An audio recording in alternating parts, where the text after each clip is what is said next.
Welcome to the Bicol Natural Park. The Bicol Natural Park is a protected area of the Philippines located in the Bicol region of southern Luzon. It straddles the mountainous border between the province of Camarines Norte and Camarines Sur. In the northern interior of the Bicol Peninsula, the park is crossed by the 5 rivers and 11 creeks which empty into the Bicol River.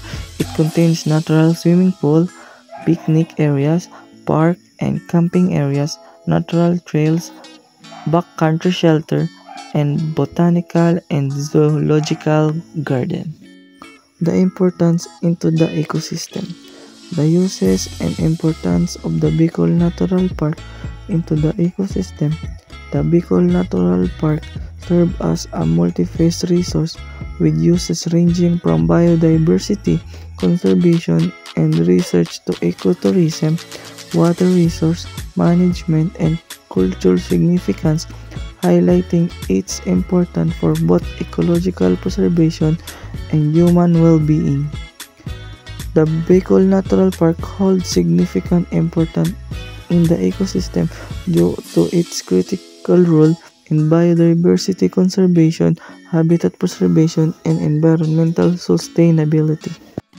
Law Ordinance. The Law Ordinance of Bicol Natural Park Proclamation No. 431, Declaration of Bicol Natural Park as a Protected Area.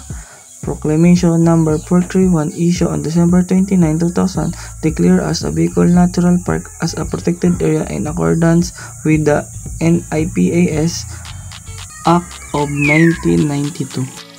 Threats. The Bicol Natural Park faces threats from illegal logging, firewood collection, charcoal production, and human encroachment. Possible solution to the threats. Department of Environment and Natural Resources for the Bicol region ordered the park closure to human activities with a total log ban and anti-illegal logging task force set up as part of the government National Green Program. The program also aims to plant 1.5 billion trees from 2011 to 2016.